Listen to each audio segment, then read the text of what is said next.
Cuando escuchamos el nombre Palestina, nuestra mente viaja a una tierra marcada por conflictos, muros, guerras y titulares de noticias. Sin embargo, pocos se detienen a preguntar, ¿de dónde proviene realmente ese nombre? ¿Qué significado tiene Palestina en la historia bíblica y en la historia universal? ¿Quién la llamó así por primera vez y con qué propósito? Estimado oyente, en este documental recorreremos la historia de Palestina desde sus raíces bíblicas hasta la actualidad, escuchando la voz de cronistas antiguos, padres de la iglesia, rabinos, arqueólogos e historiadores modernos. Analizaremos cómo un simple nombre se transformó en un campo de batalla ideológico, teológico y profético. Empezamos. Viajemos en el tiempo hacia el corazón del antiguo cercano Oriente. Allí, en una estrecha franja de tierra que une 3 continentes, Asia, África y Europa, se encontraba Canaán, un territorio fértil, pero marcado profundamente por la idolatría y la guerra. Era una tierra de collados verdes, valles amplios y fértiles, viñedos que se extendían hasta las colinas y ciudades fortificadas que se erguían como baluartes de poder. Pero Canaán no era solo un espacio geográfico de abundancia, era también un corredor estratégico, un punto de paso obligado para las caravanas y ejércitos que transitaban entre Mesopotamia y Egipto. Por esta razón, desde tiempos remotos fue deseada y disputada por reinos e imperios. Cada metro de su suelo era codiciado, sus rutas comerciales ofrecían riqueza, sus campos prometían sustento, y su posición geográfica aseguraba dominio político y militar. Sin embargo, junto con su prosperidad material, Canaán estaba impregnada de prácticas religiosas perversas, donde los pueblos levantaban altares a dioses extraños, realizaban rituales de sangre y establecían cultos que desafiaban abiertamente la santidad del Dios de Israel. Era, en todo sentido, una tierra de contraste, belleza y corrupción, abundancia y violencia, promesa y amenaza. Y en medio de ese escenario, Dios llamó a su pueblo a tomar posesión, no solo como un acto de conquista territorial, sino como una batalla espiritual, donde la fidelidad al Señor sería la verdadera clave de la victoria. La Biblia nos habla de sus primeros moradores en Génesis capítulo 10, versos 15 al 18. Y Canaán engendró a Sidón su primogénito, a Het, al Jebuseo, al Amorreo, al Gergeseo, al Heveo, al Araceo, al Cineo, al Arvadeo, al Semareo y al Amateo, y después se dispersaron las familias de los cananeos. Estos nombres no eran simples genealogías ni meros registros tribales.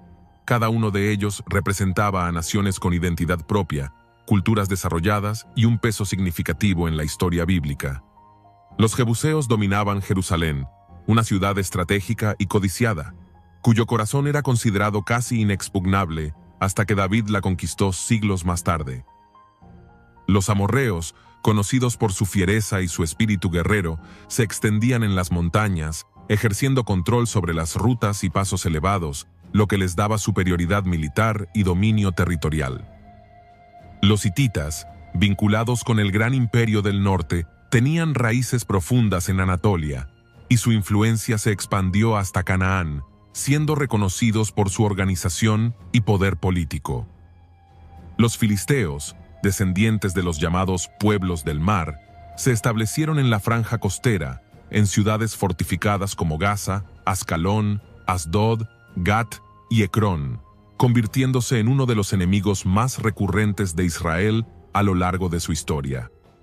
Cada uno de estos pueblos no solo ocupaba tierras, sino que levantaba altares paganos, invocaba dioses extraños y formaba ejércitos poderosos. Su presencia no representaba simplemente un desafío militar, sino una amenaza espiritual constante, pues su idolatría buscaba infiltrarse en medio del pueblo de Dios. Por eso, los nombres mencionados en la Escritura no son adornos literarios, sino recordatorios de los gigantes que Israel debía enfrentar, no solo con armas humanas, sino con la fidelidad al Dios verdadero. La arqueología nos ha permitido entender mejor cómo era esa tierra. En las excavaciones de Ugarit se hallaron tablillas con textos religiosos cananeos. Allí aparecen divinidades como Baal, Astarte y Moloch, a quienes se rendía culto con sacrificios, incluso de niños. El arqueólogo William Foxwell Albright afirmó que la religión cananea era una de las más inmorales y crueles de toda la antigüedad. Y la Biblia lo confirma en Levítico capítulo 18, versos 24 al 25. No os contaminéis en ninguna de estas cosas, porque en todas estas cosas se han corrompido las naciones que yo echo de delante de vosotros. Y la tierra fue contaminada, y yo visité su maldad sobre ella, y la tierra vomitó a sus moradores. Así entendemos que Canaán no era solo un campo de cultivo fértil, sino también un campo de batalla espiritual. Fue precisamente en este escenario que Dios llamó a Abraham desde Ur de los Caldeos. En Génesis capítulo 12, versos 1 al 2, le dijo: «Vete de tu tierra y de tu parentela y de la casa de tu padre, a la tierra que te mostraré, y haré de ti una nación grande, y te bendeciré, y engrandeceré tu nombre, y serás bendición». Ese a la tierra que te mostraré no era otro lugar que Canaán, y aquí ocurre algo extraordinario. Mientras los pueblos cananeos la veían como un espacio geográfico para sus dioses falsos, Dios la veía como el escenario de su pacto eterno. El pacto fue confirmado en Génesis capítulo 15, verso 18. En aquel día hizo Jehová un pacto con Abraham, diciendo: «A tu descendencia daré esta tierra, desde el río de Egipto hasta el río grande, el río Éufrates». Notemos que se mencionan fronteras geográficas reales. Dios no estaba hablando de un símbolo, sino de un territorio concreto. Esta promesa se repitió a Isaac en Génesis capítulo 26, verso 3, y a Jacob en Génesis capítulo 28, verso 13. Los rabinos, como Rashi en la Edad Media, explicaron que el mundo entero pertenece a Dios, y que Él tiene derecho a entregar esta tierra a quien Él quiera. Y la entregó a Abraham y a su descendencia. Pero Canaán era también un corredor de imperios. Por allí pasaban las caravanas de incienso desde Arabia, los ejércitos egipcios marchando al norte, y los reyes mesopotámicos avanzando al sur. Las cartas de Amarna, halladas en Egipto y fechadas en el siglo XIV a.C., muestran a gobernantes cananeos escribiendo al faraón para pedir ayuda contra invasores. Es un testimonio histórico de que Canaán siempre fue un lugar de disputa, siglos antes de que Israel la conquistara. Por eso la pregunta es inevitable: ¿por qué Dios escogió precisamente esta tierra, pequeña y disputada, como el centro de su plan? A los ojos humanos, habría sido más lógico escoger un desierto aislado o una isla protegida. Pero Dios escogió el lugar más codiciado para mostrar que su propósito prevalecería por encima de las naciones. Canaán se convirtió entonces en una tierra de tensión. Por un lado, la corrupción y la idolatría de sus pueblos. Por otro, la promesa de Dios a Abraham. Una tierra que, como dice Ezequiel capítulo 20, verso 6, era la más hermosa de todas las tierras. Ahora bien, después de 400 años de esclavitud en Egipto y 40 años de peregrinación en el desierto, el pueblo de Israel se encontraba finalmente a las puertas de Canaán. Era el tiempo señalado por Dios para cumplir la promesa hecha a Abraham, Isaac y Jacob. El libro de Josué narra cómo el pueblo cruzó el río Jordán en seco, un milagro que evocaba el paso del Mar Rojo. Allí, 12 piedras fueron levantadas como memorial. Josué capítulo 4, versos 21 al 22 lo explica. En el futuro, cuando vuestros hijos preguntaren a sus padres, ¿qué significan estas piedras?, daréis a conocer a vuestros hijos diciendo: Israel pasó en seco este Jordán. Este acto marcó el inicio de una nueva etapa. Israel entraba en la tierra que Dios había prometido, pero no sin lucha. La primera ciudad que enfrentaron fue Jericó, una de las más antiguas del mundo, famosa por sus murallas imponentes. Excavaciones realizadas por Kathleen Kenyon en la década de 1950 descubrieron restos de muros derrumbados y capas de ceniza fechadas hacia finales de la Edad de Bronce.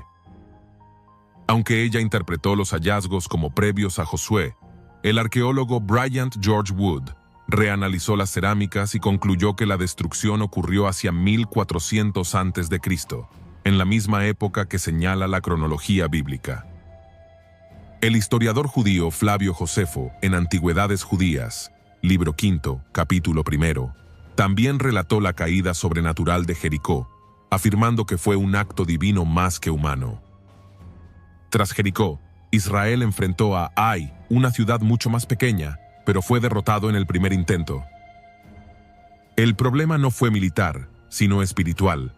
Acán había tomado objetos prohibidos de Jericó. Josué capítulo 7, verso 12 explica: Por esto los hijos de Israel no podrán hacer frente a sus enemigos, sino que delante de sus enemigos volverán la espalda, por cuanto han venido a ser anatema. El teólogo John James Davis, en su obra Conquest and Crisis, señala que este episodio enseña que la tierra no podía heredarse sin obediencia. El pacto exigía santidad antes que poder militar. Así quedó claro un principio eterno: sin santidad no hay victoria. El impacto de estas victorias fue tan grande que varios reyes cananeos se unieron en coaliciones. Israel peleó contra reinos del sur y del norte. Una de las ciudades más importantes fue Hazor, descrita en Josué como la cabeza de todos esos reinos. Excavaciones dirigidas por Yigael Yadin en Hazor encontraron niveles de destrucción masiva, con rastros de fuego, fechados en la época de la conquista. Yadin concluyó que este colapso coincide con la narrativa bíblica. La arqueología, por tanto, no solo registra leyendas, sino huellas concretas de una conquista real. Tras años de campañas, Josué repartió la tierra entre las 12 tribus. Josué capítulo 21, verso 43, resume este momento. De esta manera dio Jehová a Israel toda la tierra que había jurado dar a sus padres, y la poseyeron y habitaron en ella. Cada tribu recibió su porción: Judá en el sur, Efraín y Manasés en el centro, Dan en la costa, Neftalí y Aser en el norte. La geografía de Israel quedó configurada sobre la base de la promesa divina. El comentarista Richard Hess subraya que este versículo es clave. Marca el cumplimiento del pacto, donde la fidelidad de Dios queda confirmada en la historia misma. La conquista no fue simplemente un cambio político, fue un acto de juicio contra los cananeos y un testimonio de la soberanía de Dios. El Salmo 24, verso 1 lo declara: De Jehová es la tierra y su plenitud, el mundo y los que en él habitan. El teólogo Merrill Frederick Unger resumió: La entrada de Israel en Canaán fue al mismo tiempo el cumplimiento de la promesa a Abraham y la ejecución del juicio divino sobre una cultura corrupta. Así quedó establecido que la tierra no pertenecía a Israel por poder humano, sino porque Dios se complació en entregársela. Ahora bien, tras la conquista de Josué, la tierra fue repartida, pero no todas las ciudades quedaron bajo control pleno de Israel. Una de ellas fue Jerusalén, que permaneció bajo dominio de los jebuseos hasta tiempos del rey David. En 2 de Samuel capítulo 5, versos 6 al 7, se relata la conquista. Entonces marchó el rey con sus hombres a Jerusalén contra los jebuseos que moraban en aquella tierra, los cuales hablaron a David diciendo: Tú no entrarás acá, pues aún los ciegos y los cojos te echarán. Queriendo decir, David no puede entrar acá. Pero David tomó la fortaleza de Sión, la cual es la ciudad de David. Con este acto, Jerusalén dejó de ser una fortaleza enemiga y se convirtió en la capital de Israel, conocida como la ciudad de David. El historiador Flavio Josefo, en Antigüedades Judías, libro séptimo, capítulo 3, confirma que David escogió Jerusalén no solo por su posición estratégica en las montañas, sino porque estaba en un punto neutral entre las tribus del norte y del sur, unificándolas bajo un solo reino. Uno de los momentos más trascendentales fue el traslado del Arca del Pacto a Jerusalén. Este acontecimiento transformó a la ciudad en el centro espiritual de Israel.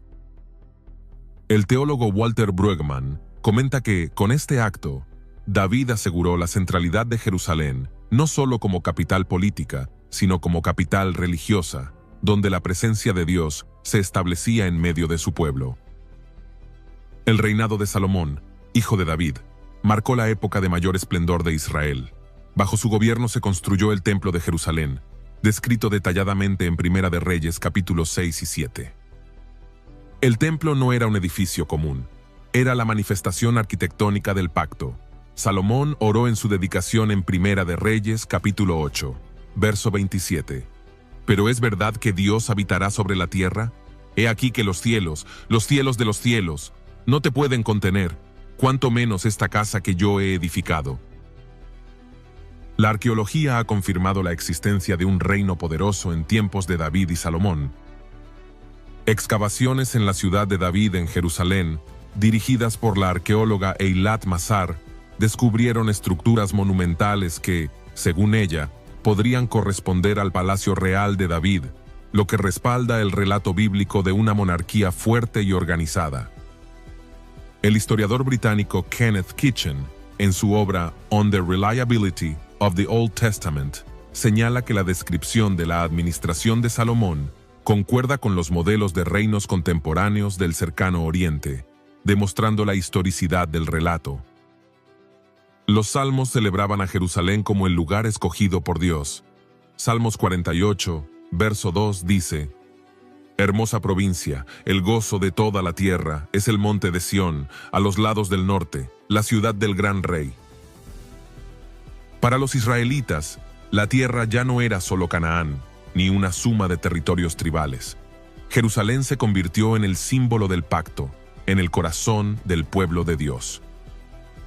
El padre de la iglesia, Eusebio de Cesarea, llamó a Jerusalén el ombligo del mundo, porque desde allí se irradiaba la presencia divina hacia todas las naciones. Ahora bien, después de la muerte de Salomón, el reino se dividió en dos: Israel, al norte, con capital en Samaria, y Judá, al sur, con capital en Jerusalén. El norte, compuesto por 10 tribus, cayó primero. Su historia estuvo marcada por reyes idólatras y altares dedicados a Baal. Finalmente, en el año 722 a.C., el imperio asirio, bajo el rey Salmanasar V y luego Sargón II, destruyó Samaria. En Segunda de Reyes, capítulo 17, verso 6, lo registra. En el año 9 de Oseas, el rey de Asiria tomó Samaria y llevó a Israel cautivo a Asiria, y los puso en Jalá, en Jabor junto al río Gozán, y en las ciudades de los medos. Los asirios tenían una política de deportaciones masivas, mezclaron pueblos y así surgió la población samaritana, una mezcla entre israelitas y extranjeros. El historiador judío Flavio Josefo, en Antigüedades Judías, libro 9, capítulo 14, confirma esta práctica asiria de desplazamientos forzados. Judá resistió más tiempo gracias a reyes como Ezequías y Josías, que impulsaron reformas espirituales. Sin embargo, los pecados se acumularon. El profeta Jeremías clamaba en las calles de Jerusalén: «Porque dos males han hecho mi pueblo, me dejaron a mí, fuente de agua viva, y cavaron para sí cisternas rotas que no retienen agua». Finalmente, el imperio babilónico bajo Nabucodonosor II atacó Jerusalén. Tras varios asedios, en el año 586 a.C., el templo de Salomón fue destruido y la ciudad arrasada. En Segunda de Reyes, capítulo 25, verso 9 relata: «Y quemó la casa de Jehová, y la casa del rey, y todas las casas de Jerusalén, y destruyó con fuego toda casa grande».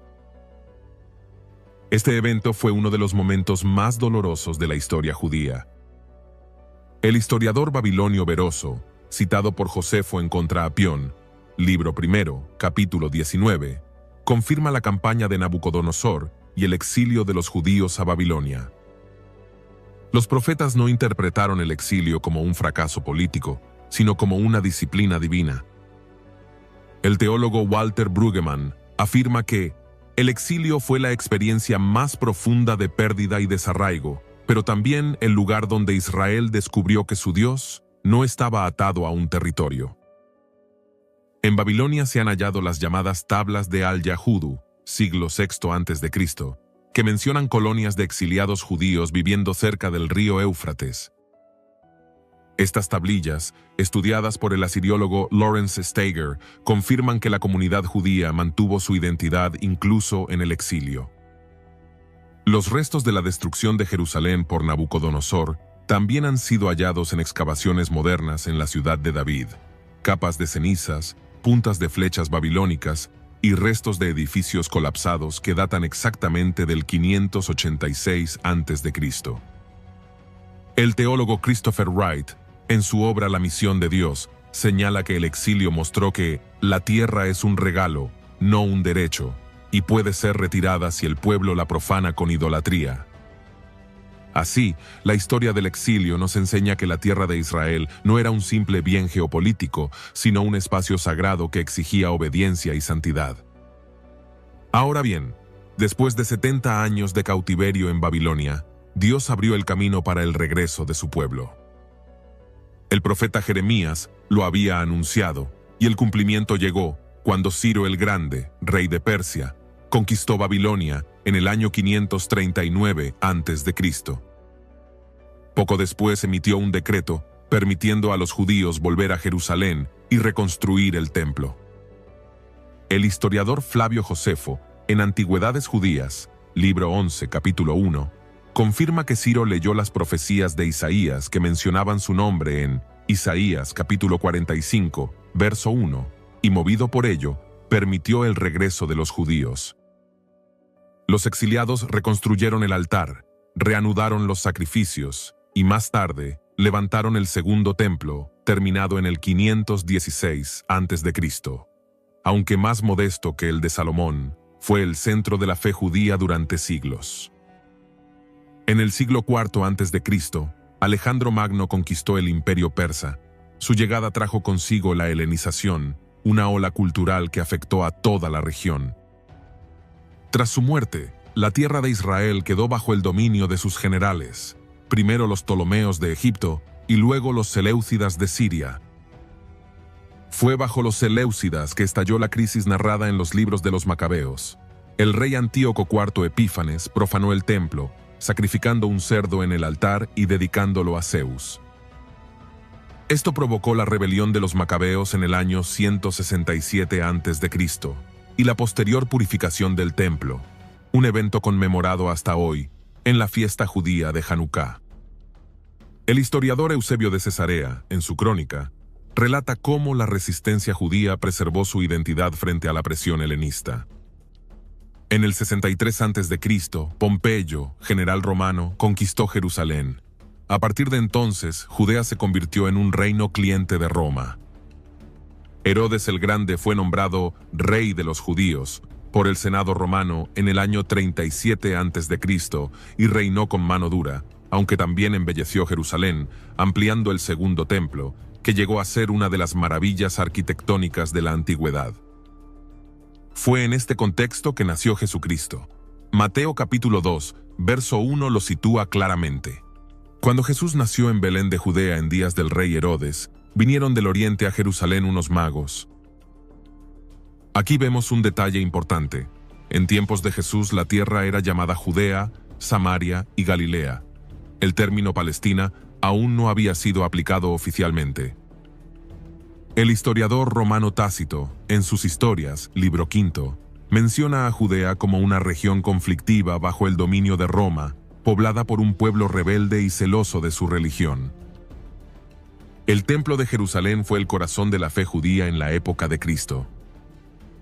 Flavio Josefo describe en Guerras de los Judíos, libro 5, capítulo 5, la magnificencia de la obra herodiana, con muros de mármol blanco que brillaban al sol y puertas recubiertas de oro. Allí Jesús predicó, enseñó y confrontó a los líderes religiosos. Allí anunció su destrucción en Mateo, capítulo 24, verso 2. ¿Veis todo esto? De cierto os digo que no quedará aquí piedra sobre piedra, que no sea derribada. Esta profecía se cumplió en el año 70 después de Cristo, cuando los romanos bajo Tito destruyeron Jerusalén y arrasaron el templo. Para los apóstoles y los primeros cristianos, la tierra seguía siendo la tierra prometida, nunca Palestina. El término aún estaba por ser impuesto, pero la identidad de Israel seguía viva. El teólogo Nicholas Thomas Wright observa que en tiempos de Jesús, la tierra era vista como el lugar donde Dios debía traer su reino. Cada paso de Jesús en Galilea o Jerusalén estaba cargado de sentido escatológico. En el año 70 después de Cristo, Jerusalén y el templo fueron destruidos por Tito, general romano, cumpliendo la profecía de Jesús, como hemos mencionado, pero la identidad judía no fue aniquilada.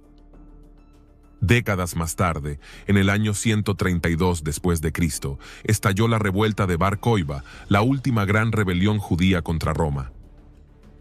Fue liderada por Simón Bar Kokhba, cuyo nombre significa Hijo de la Estrella, en alusión a Números capítulo 24, verso 17. Muchos rabinos, entre ellos el reconocido Akiva, lo proclamaron como el Mesías que restauraría el reino de Israel. El levantamiento surgió como respuesta a las políticas del emperador Adriano, quien prohibió las prácticas judías, fundó la ciudad de Aelia Capitolina sobre las ruinas de Jerusalén y erigió un templo en honor a Júpiter en el monte donde antes se levantaba el templo del Señor. Estas medidas, vistas como humillación y ofensa religiosa, encendieron la rebelión. Durante 3 años, los judíos lograron recuperar parte del territorio y establecer una administración independiente. Sin embargo, Roma respondió con toda su fuerza. Adriano envió al general Julio Severo al frente de un ejército masivo. Finalmente, en el año 135 después de Cristo, la revuelta fue sofocada con brutalidad. Según el historiador romano Casio Dion, Historia Romana, libro 69, más de 500.000 de judíos murieron en el conflicto. Aldeas enteras fueron destruidas y Jerusalén quedó totalmente vedada para los judíos. La derrota de Bar Kokhba no solo aplastó el último intento de independencia política, sino que inauguró un largo período de diáspora que marcaría la historia de Israel por casi 2000 años. Ahora bien, aquí es donde quiero que preste mucha atención. Después de aplastar la revuelta de Bar Kokhba, el emperador Adriano tomó medidas radicales contra el pueblo judío. Prohibió la circuncisión, arrasó lo que quedaba de Jerusalén y en su lugar levantó la ciudad romana de Aelia Capitolina, dedicada a su familia, a Helios, y al dios Júpiter Capitolino. Pero lo más trascendental fue el cambio de nombre de la provincia. Judea dejó de existir y pasó a llamarse Siria Palestina. Este término, derivado de Filistia, significa tierra de los filisteos, los antiguos enemigos de Israel. El historiador Eusebio de Cesarea afirma que el propósito era borrar toda memoria judía de la región y vincularla a los adversarios históricos del pueblo de Dios como un acto de humillación.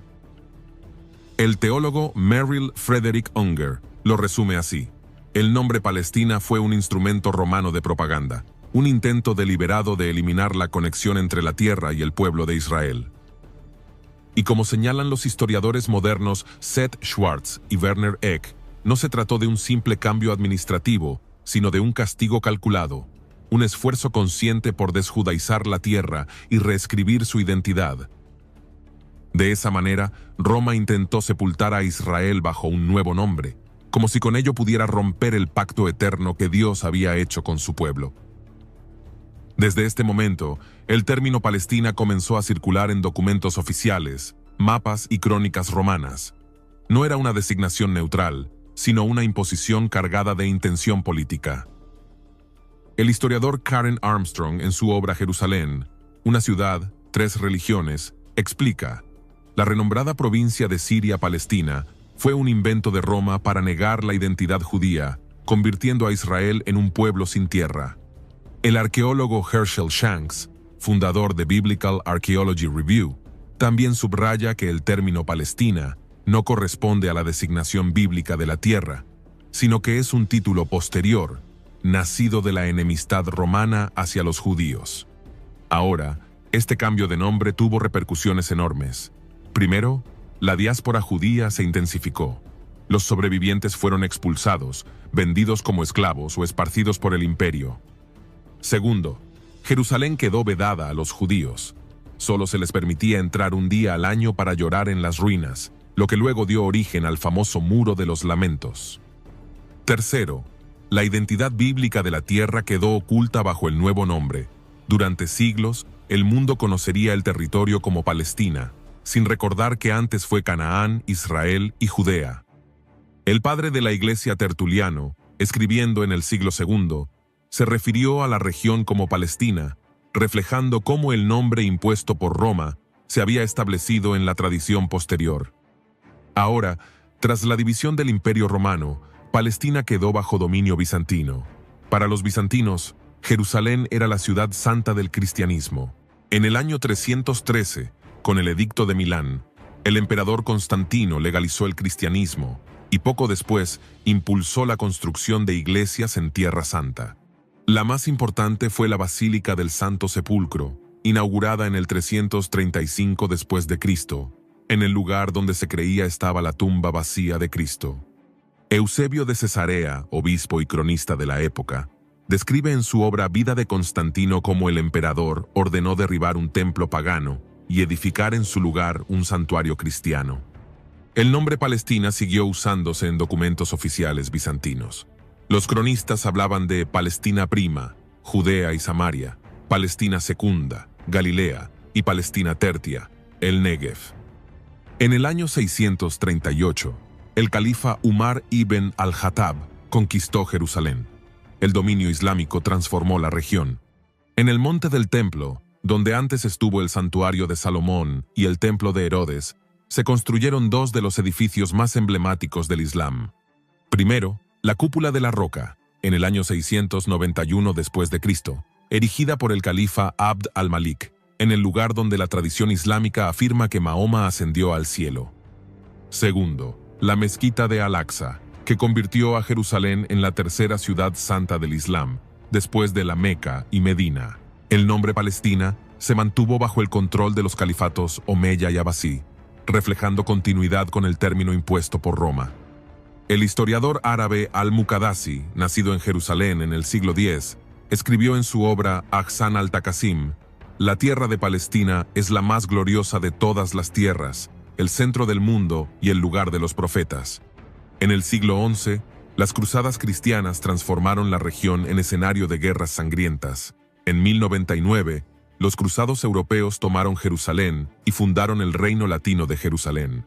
Para ellos, Palestina era la Tierra Santa, el lugar donde Cristo había vivido y donde se debía recuperar la fe. El cronista cruzado Guillermo de Tiro describe en su Historia de los Hechos en ultramar las batallas y la devoción de los peregrinos. Sin embargo, también registra la brutalidad. En la conquista de Jerusalén, miles de musulmanes y judíos fueron masacrados.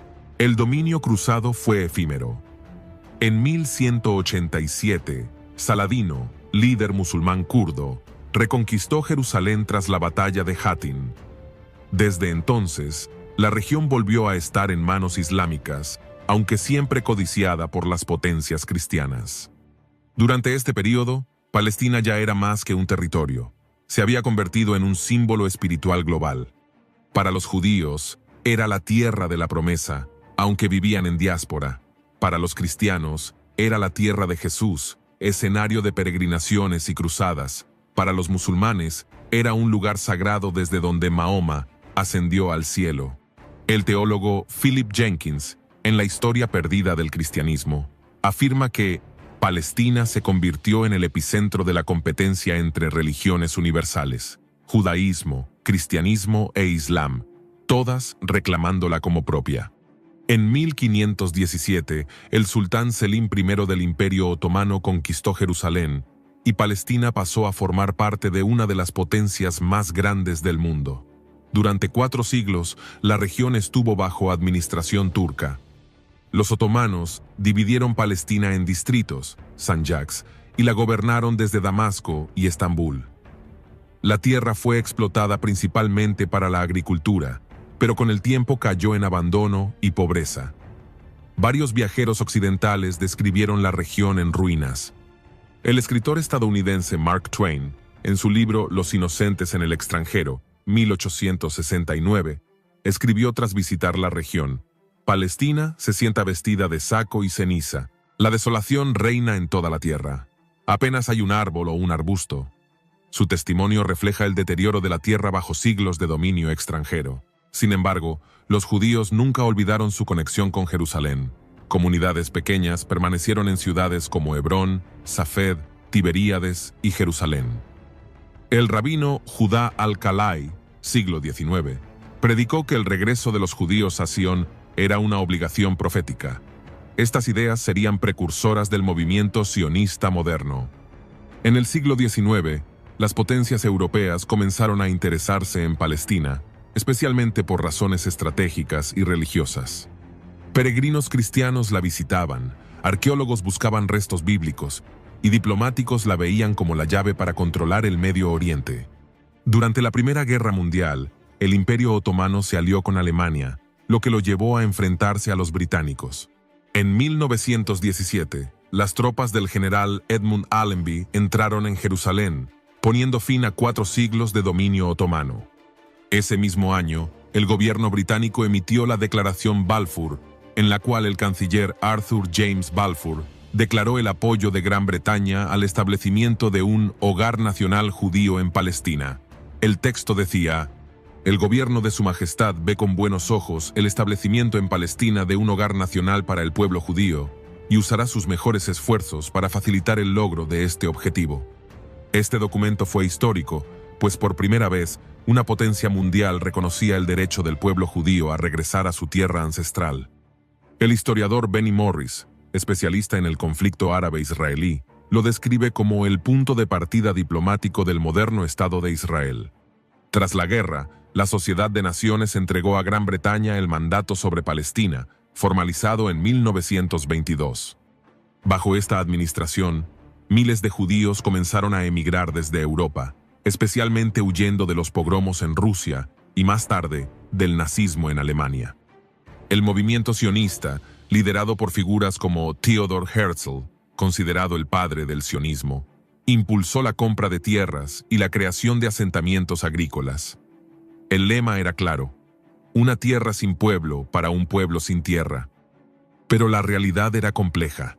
En Palestina también vivían comunidades árabes, musulmanas y cristianas que se opusieron al crecimiento judío. Esto dio origen a enfrentamientos cada vez más violentos. En 1936 estalló la Gran Revuelta Árabe, donde palestinos musulmanes se rebelaron contra británicos y judíos. El conflicto se intensificó hasta la Segunda Guerra Mundial. Durante el Holocausto entre los años 1941 y 1945, 6 millones de judíos fueron asesinados por el régimen nazi. Esta tragedia dio fuerza al clamor por un Estado judío. Miles de sobrevivientes de los campos de concentración buscaron emigrar a Palestina, lo que aumentó la presión sobre Gran Bretaña. El periodista y político Winston Churchill había dicho años antes: no hay una relación más indiscutible en la historia que la conexión de los judíos con Palestina. Tras el Holocausto, esta verdad se volvió aún más evidente. Ahora bien, ante la creciente violencia entre árabes y judíos, Gran Bretaña decidió entregar el problema a la recién creada Organización de las Naciones Unidas. En 1947, la ONU propuso un plan de partición: dividir Palestina en un Estado judío y otro árabe, con Jerusalén como ciudad internacional. Los judíos aceptaron el plan, los árabes lo rechazaron. El 14 de mayo de 1948, en Tel Aviv, David Ben-Gurión proclamó oficialmente la independencia del Estado de Israel, cumpliendo el sueño de generaciones judías de regresar a la tierra prometida. El acto se realizó pocas horas antes de que terminara el mandato británico. El documento de independencia declaró: por derecho natural e histórico, y en virtud de la resolución de las Naciones Unidas, nosotros proclamamos la creación del Estado judío en la tierra de Israel, que será conocido como el Estado de Israel. Ese mismo día, Estados Unidos y la Unión Soviética reconocieron inmediatamente al nuevo Estado. Pero al día siguiente, 5 países árabes, Egipto, Siria, Jordania, Líbano e Irak, declararon la guerra a Israel. Israel, recién nacido, enfrentó a ejércitos mucho más numerosos y armados. Sin embargo, logró resistir y expandir su territorio más allá del plan de partición de la ONU. El historiador Benny Morris describe en su libro 1948 que esta guerra definió el destino de la región. Israel sobrevivió, pero cientos de miles de árabes palestinos huyeron o fueron expulsados, dando origen al drama de los refugiados palestinos. El conflicto dejó abierta una herida que sigue viva hasta hoy. Tras la guerra, Jerusalén quedó dividida: Jerusalén occidental bajo control israelí, Jerusalén Oriental, incluida la ciudad vieja y el monte del templo, bajo control jordano. Los judíos no podían acceder a sus lugares sagrados, incluido el Muro de los Lamentos. Para ellos, la promesa de Salmo 137, verso 5, seguía viva. Si me olvidare de ti, oh Jerusalén, pierda mi diestra su destreza. En junio de 1967, Israel enfrentó a Egipto, Siria y Jordania en la llamada Guerra de los 6 días. En un asombroso triunfo militar, Israel conquistó Jerusalén Oriental, incluido el Muro de los Lamentos, Cisjordania, antigua Samaria y Judea bíblicas, Gaza, Sinaí y los altos del Golán. El historiador Michael Oren, en 6 Days of War, afirma que esta guerra transformó el mapa del Medio Oriente y devolvió al pueblo judío el control sobre Jerusalén por primera vez en 2000 años. Para muchos cristianos, este hecho fue visto como un cumplimiento profético de Zacarías capítulo 8, versos 7 y 8.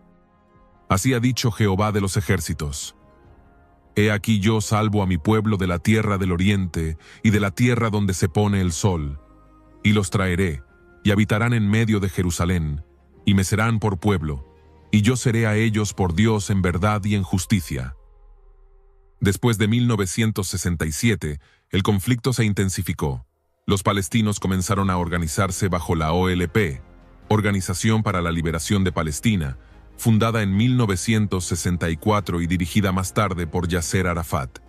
Su objetivo inicial era la eliminación de Israel y la creación de un Estado palestino en toda la región. En 1987 estalló la primera Intifada, un levantamiento popular palestino contra la ocupación israelí. Más tarde, en 1993, los acuerdos de Oslo trajeron esperanza, reconociendo mutuamente al Estado de Israel y a la autoridad palestina. Sin embargo, la paz nunca se consolidó. El periodista e historiador Bernard Lewis resumió el conflicto así: en ninguna otra parte del mundo moderno, dos pueblos reclaman con tanto fervor el mismo territorio por razones históricas, religiosas y nacionales. Hoy, el término Palestina se usa para referirse a los territorios de Cisjordania y Gaza, administrados parcialmente por la autoridad palestina y controlados en parte por Israel. Pero su origen sigue siendo el mismo, un nombre impuesto por Roma para borrar a Israel, que con el tiempo fue adoptado por árabes, musulmanes, cristianos y finalmente por la política moderna. El teólogo Charles Ryrie afirma que, aunque los hombres llamen Palestina a la tierra, en las Escrituras permanece como Israel, porque los dones y el llamamiento de Dios son irrevocables. Desde Génesis hasta Apocalipsis, la tierra no es un detalle secundario, sino el eje del pacto divino.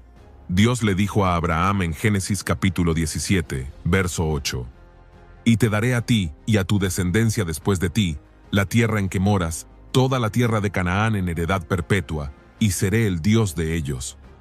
La palabra perpetua indica que, aunque los imperios cambien los nombres, Canaán, Judea, Siria, Palestina, Tierra Santa, Palestina, a los ojos de Dios siempre será la tierra de Israel. El teólogo Charles Ryrie explica: el pacto abrahámico es incondicional y eterno. Aunque Israel fue dispersado, el derecho divino sobre la tierra nunca fue cancelado. Los profetas anunciaron que el pueblo volvería a su tierra tras la dispersión.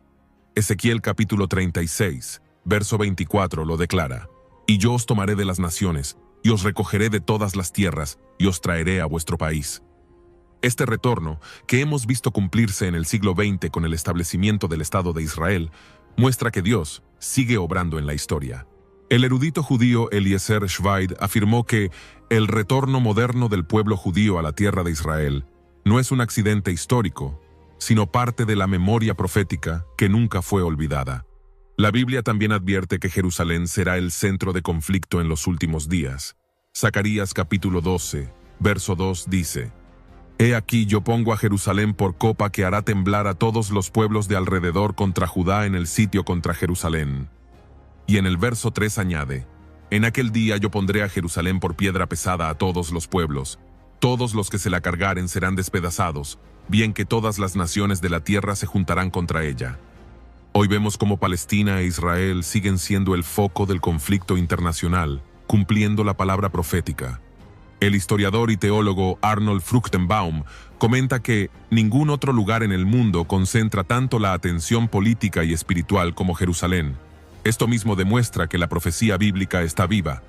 En la escatología cristiana, Palestina, es decir, la tierra de Israel, será el escenario final del retorno glorioso de Jesucristo. Apocalipsis 16 habla del Armagedón, una batalla en la tierra de Israel. Mateo 24, verso 30 anuncia que verán al Hijo del Hombre viniendo sobre las nubes del cielo, con poder y gran gloria. Zacarías 14, verso 4 afirma que en aquel día sus pies se afirmarán sobre el monte de los olivos, que está enfrente de Jerusalén. El teólogo John Walvoord, experto en profecía, escribió: la tierra llamada Palestina en la historia es el escenario del futuro cumplimiento escatológico. Cristo reinará en Jerusalén y desde allí gobernará las naciones. Muchos ven el conflicto entre Israel y Palestina como un simple problema político, pero a la luz de la Biblia es mucho más. Es la manifestación de una guerra espiritual por la tierra que Dios prometió. El apóstol Pablo lo recordó en Romanos 11, verso 29. Porque irrevocables son los dones y el llamamiento de Dios. Es decir, el pacto con Abraham no ha caducado, y lo que el mundo llama Palestina sigue siendo, ante los ojos de Dios, la tierra de Israel. La historia de Palestina no es solo la historia de un nombre, ni de una tierra disputada. Es la historia de cómo Dios reveló su plan en un lugar específico y cómo las naciones han intentado borrar lo que Él decretó.